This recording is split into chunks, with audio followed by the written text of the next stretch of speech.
Hi everyone. అయితే మొన్న ఉగాది అయింది కదా! ఇలా సింపుల్‌గా రెడీ అయ్యాను. ప్రతిసారి ఏం పట్టు చీర కట్టుకుంటే అందులోను సమ్మర్ చిరాకొచ్చేస్తుందని చెప్పి, ఈ బ్లౌజ్ గురించి అడిగారండి. తాంజావూరు పెయింట్ వదిన ఫ్రెండ్ ఉన్నారు కదా! తను వేశారు హారిని వదిన. అండ్ నెక్ పీస్ వచ్చి నేను మింత్రాలో తీసుకున్నా. కుదిరితే ట్యాగ్ ప్రోడక్ట్‌లో ట్యాగ్ చేస్తాను చూడండి. మా హిత్విగాడు ఏంటంటే ఉగాది పచ్చడి కలిపేస్తున్నాడు. ఇంక మామిడాకులన్నీ కట్టేశాడు కిషోర్ అయితే. సో, తనేంటంటే కొంచెం ఇట్లా డ్రైగా కలుపుతాడు. మా సైడ్ ఏంటంటే వాటర్‌లా ఉంటుంది. చింతపండు పులుపు అది ఏస్తారు.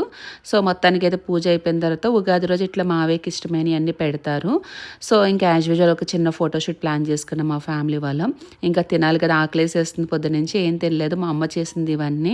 పాపం పొద్దున్నే లేచి అదే పనిగా అన్నీ చేస్తుంది, వద్దని చెప్పినా కూడా చాలా ఇష్టంగాను. సో, తనకు తినిపించేశాను.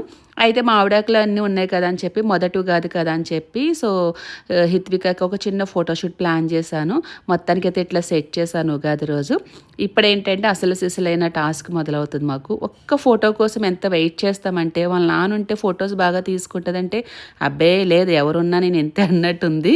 సరే అని చెప్పి పడుకోబెట్టి ట్రై చేస్తే అస్సలు లేదు. వితిన్ సెకండ్లో లేసి కూర్చోడిపోయి చూడండి ఒక స్మైల్ ఇస్తుంది మా వైపు చూసి. మొత్తానికైతే హిత్విక పుట్టిన తర్వాత ఫస్ట్ ఉగాది కాబట్టి మా ఇంటి ఉగాది పండుగ అయితే ఇట్లా సెలబ్రేట్ అయింది. That's for mini blog.